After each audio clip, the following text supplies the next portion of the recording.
네, 오늘은 2024년 5월 29일 수요 말씀 묵상을 시작을 하겠습니다. 예, 이번 한 주간 동안 읽을 말씀은 역대상 28장에서 역대하 16장까지, 요한복음 9장 24절에서 요한복음 12장 50절까지 말씀을 읽고 묵상하시기 바랍니다. 오늘은 계속해서 두 증인에 대해서 살펴보기를 원합니다. 예, 창세기 46장 1절 이하의 말씀을 읽겠습니다. 이스라엘이 모든 소유를 이끌고 떠나 브엘세바에 이르러 그의 아버지 이삭이 하나님께 희생 제사를 드리니 그 밤에 하나님이 이상 중에 이스라엘에게 나타나 이르시되 야곱아 야곱아 하시는지라. 야곱이 이르되 내가 여기 있나이다 하매 하나님이 이르시되 나는 하나님이라. 네 아버지 하나님이니 애굽으로 내려가기를 두려워하지 말라. 내가 거기서 너로 큰 민족을 이루게 하리라. 내가 너와 함께 애굽으로 내려가겠고 반드시 너를 인도하여 다시 올라올 것이며 요셉이 그의 손으로 내 눈을 감기리라 하셨더라 그랬습니다. 계속해서 우리는 이제 두 증인에 대해서, 우리가 지난주에는 요셉과 열한 형제에 나타난 두 증인 가운데 요셉에 대해서, 즉 하나님의 아들이라고 하는 두 증인에 대해서 살펴봤다면, 오늘은 요셉과 열한 형제 가운데서 열한 형제의 초점을 맞추어서 두 증인, 즉 하나님의 종으로서의 증인에 대해서 살펴보기를 원합니다. 이 맥락을 이해하기 위해서 제가 전적인 그림을, 전적인 계략을 설명하고 그 가운데서 역사하시는 하나님의 구속사의 의미를 함께 살펴보기를 원합니다. 요셉이 애굽의 총리 대신이 되므로 가나안 땅에 있던 야곱과 열한 형제들을 애굽의 고센 땅으로 데려옵니다. 이것은 단순한 기근을 피해서 지역을 이동한 사건이 아닙니다.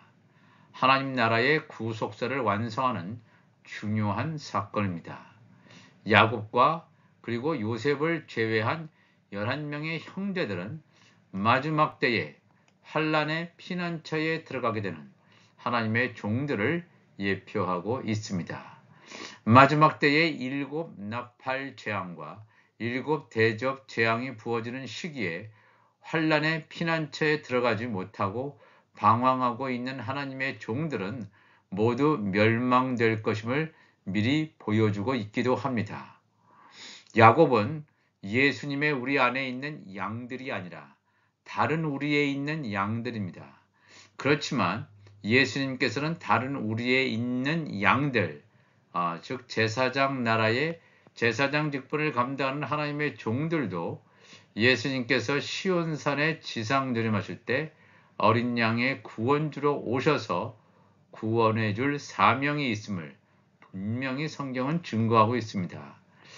하나님의 종들은 하나님의 아들들과 다르게 알아서 목자이신 예수님의 음성을 듣고 따라오는 것이 아니라 하나님의 아들들의 지속적인 관심과 사랑을 통해서, 끊임없는 영원한 복음의 전파를 통해서 끌려오게 되어 있음을 야곱의 아들들의 행동을 통해서 알 수 있습니다.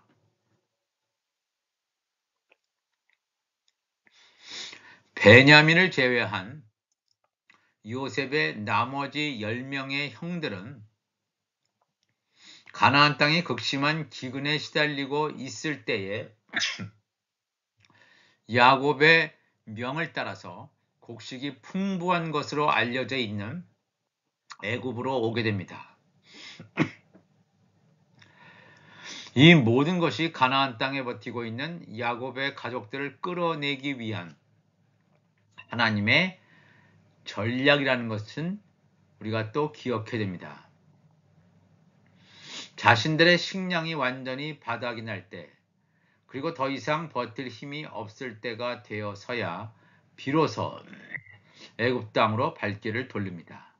그 전까지는 약속의 땅인 가나안을 떠나려고 하지도 않습니다.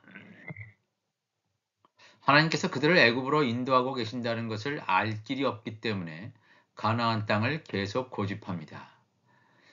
그러나 더 이상 버텼다가는 생존이 불가능할 지경까지 왔을 때, 애굽 땅에 가지 않을 수 없게 되었을 때, 즉 하나님께서 그 상황까지 몰고 가시는 것을 성경은 증거하고 있습니다.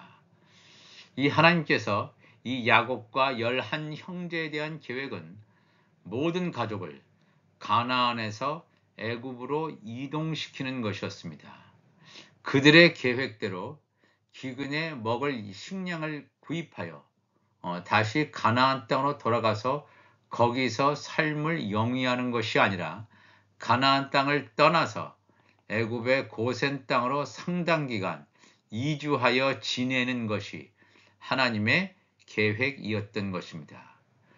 그러나 이런 하나님의 계획을 알 길이 없었던 야곱과 11 형제들은 베냐민을 제외한 10명의 형제들이 곡식을 구입하기 위하여 애굽 땅을 찾게 됩니다. 그들은 식량을 산 후에 식량이 떨어질 때까지 가나안에 계속해서 거주하려는 그런 생각을 가지고 있었습니다.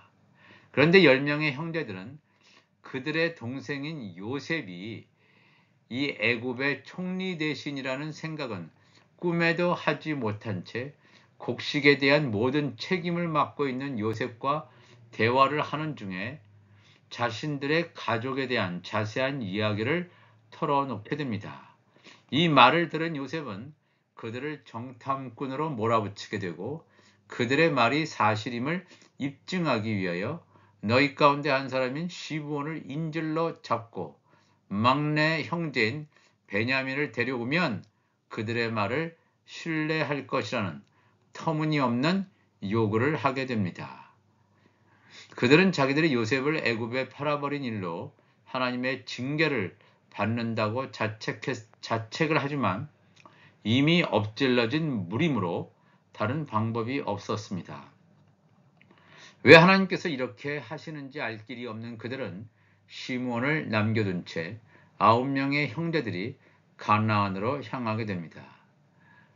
그런데 9명의 형제들이 돈을 주고 곡식을 산 후에 가나안으로 돌아오는 중에 그들의 자루를 열어보니 곡식 대금으로 분명히 지급한 것으로 알고 있었던 돈이 그대로 자루에 넣어져 있었습니다. 너무나 놀라지 않을 수 없었습니다.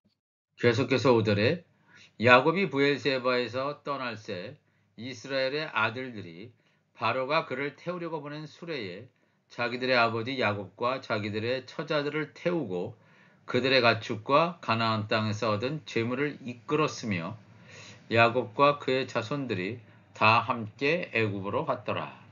이와 같이 야곱이 그 아들들과 손자들과 딸들과 손녀들 곧 그의 모든 자손을 데리고 애굽으로 갔다 그랬습니다. 너무나 두려워서 요셉의 10명의 형제들은 너무나 두려워서 다시 돌려줄 생각을 못하고 가나안에 와서 야곱에게 그간에 일어났던 자초지종을 다 얘기하게 됩니다. 이 말을 듣고 있던 야곱은 왜 너희들은 베냐민 얘기를 요셉에게 하여 이런 일을 생기게 만드느냐고 그들을 나무라면서 절대로 막내 아들인 베냐민을 데리고 애굽으로 떠날 수 없다고 완강하게 거부합니다. 애굽에서 사온 곡식이 다 떨어져 갈 즈음까지도 베냐민을 형들과 함께 애굽에 보내는 것에 반대하였지만 유다의 제안으로 야곱은 한음 수 없이 다른 방법이 없으므로 베냐민을 잃으면 잃으리라는 일사의 각오로 보내게 됩니다. 10명의 요셉의 형제들이 애굽에서 곡식을 사서 요셉에게 막내 형제인 베냐민을 보게 하므로 그들의 말이 사실임을 입증하게 되고 인질로 잡혀 있었던 시므온이 풀려나므로 곡식 대금을 주고 마음 편하게 곡식을 자루에 담아서 가나안 땅으로 가고 있을 때 요셉이 보낸 애굽의 사람들이 뒤따라왔습니다. 애굽 사람들은 너희들은 어찌하여 주인인 요셉이 사용하던 은잔을 훔쳐갔느냐고 호통을 치면서 너희의 자루에서 은전이 발견되는 자는 요셉의 종이 될 것임을 말하였습니다. 요셉의 형제들은 각각의 자루를 풀어보았을 때 곡식 대금이 그대로 들어 있었는데 더 놀라운 것은 은잔이 베냐민의 자루에서 발견됨을 보고 망연자실하게 됩니다. 그들은 다시 애굽으로 돌아올 수밖에 없었습니다. 요셉의 형제들 중에서 유다가 나서서 베냐민 대신 내 자신의 인질로 잡혀 있을 것을 간청하였지만 요셉은 은잔이 들어있었던 베냐민만 포로로 잡으면 되고 너희들은 돌아가라는 그러한 반응이었습니다. 이에 유다는 베냐민이 가나안 땅으로 들어가지 못하면 아버지인 야곱이 돌아가실 것이라는 너무나 절박한 마음에 담긴 호소를 하였습니다. 그리고 베냐민을 대신하여 자기가 인질로 잡혀 있을 것임을 제안하였습니다. 7년 흉년 기간 가운데서 2년이란 시간이 흐른 때에 일어난 사건입니다. 7년 대환란 기간 가운데서 전 3년 반에 2년 기간이 흘러간 때 아직도 요셉이 자기 자신의 영적 정체성을 하나님의 종들에게 알리지 않고 2년이란 세월이 흐른 때였습니다. 이때에 2년이란 세월이 흘러가는 이때 비로소 요셉은 형제들 앞에서 자신의 정체를 밝히게 됩니다. 형제들은 너무나 놀라죠. 하나님께서 요셉을 통하여 하신 계획은 단순히 야곱의 가족에게 식량을 공급하는 것이 아니라 그들의 거처를 이동시키는 것이었습니다. 거기에 있으면 그냥 가나안 땅에 있으면 다 죽어 라고 하는 하나님의 인도하심을 간파할 수 없었던 야곱의 가족들이 여전히 가나안 땅을 떠날 생각을 하지 못하고 주저하고 있을 때 하나님께서 그들을 피난처로 옮기신다는 신호를 주신 것입니다. 야곱의 가족 중에 한 사람도 가나안에 남기지 않고 모든 가족을 애굽의 고센 땅으로 이동시키는 것이 하나님의 뜻이었던 것입니다. 즉 이것은 야곱의 남은 자 가운데 한 사람도 어린 양의 생명책에 기록된 하나님의 종이라면 한 사람도 잃어버리지 않고 모두 다 구원하시겠다는 하나님의 놀라운 구원 약속을 성취하는 것이 되겠습니다. 하나님께서 요셉이라는 하나님의 아들을 통해서 야곱과 11명의 형제들, 즉 하나님의 종들을 한 사람도 빠짐없이 구원하는 하나님의 계획을 온전히 이루시는 것을 보여주는 장면입니다.